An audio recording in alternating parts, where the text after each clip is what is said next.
Here's a horror mystery story with zombies. Whispers of the Dead.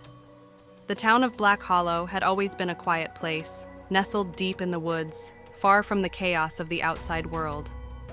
But that was before the disappearances began. It started with a drifter, a man no one knew well. Then it was Mrs. Calloway, the baker who never missed a Sunday at church. Soon, entire families were vanishing without a trace.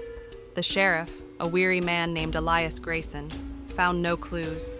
Only houses left abandoned, dinner tables still set, doors left ajar as if their owners had stepped out for just a moment and never returned.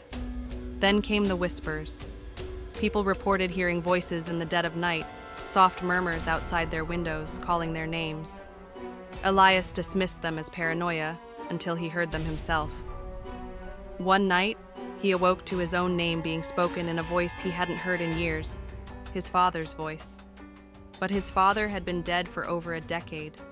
Determined to find the truth, Elias formed a search party. They followed the trails deep into the Black Hollow woods, where the trees stood like silent sentinels. The deeper they went, the stronger the whispers became, rising into a chorus of mournful voices. Then they found it. A clearing filled with freshly dug graves, and something moving beneath the earth. The ground cracked open, and the dead rose. Not mindless creatures, but twisted, sentient beings with hollow eyes and rotting skin. They spoke with the voices of the lost, calling out to their loved ones, luring them closer before dragging them into the cold earth.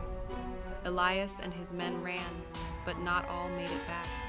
Those who did were never the same. The town was no longer safe. The whispers never stopped. And one by one, the people of Black Hollow disappeared, until there was no one left. Now, if you walk through the ruins of Black Hollow, you can still hear the voices, calling, waiting for the next soul to answer.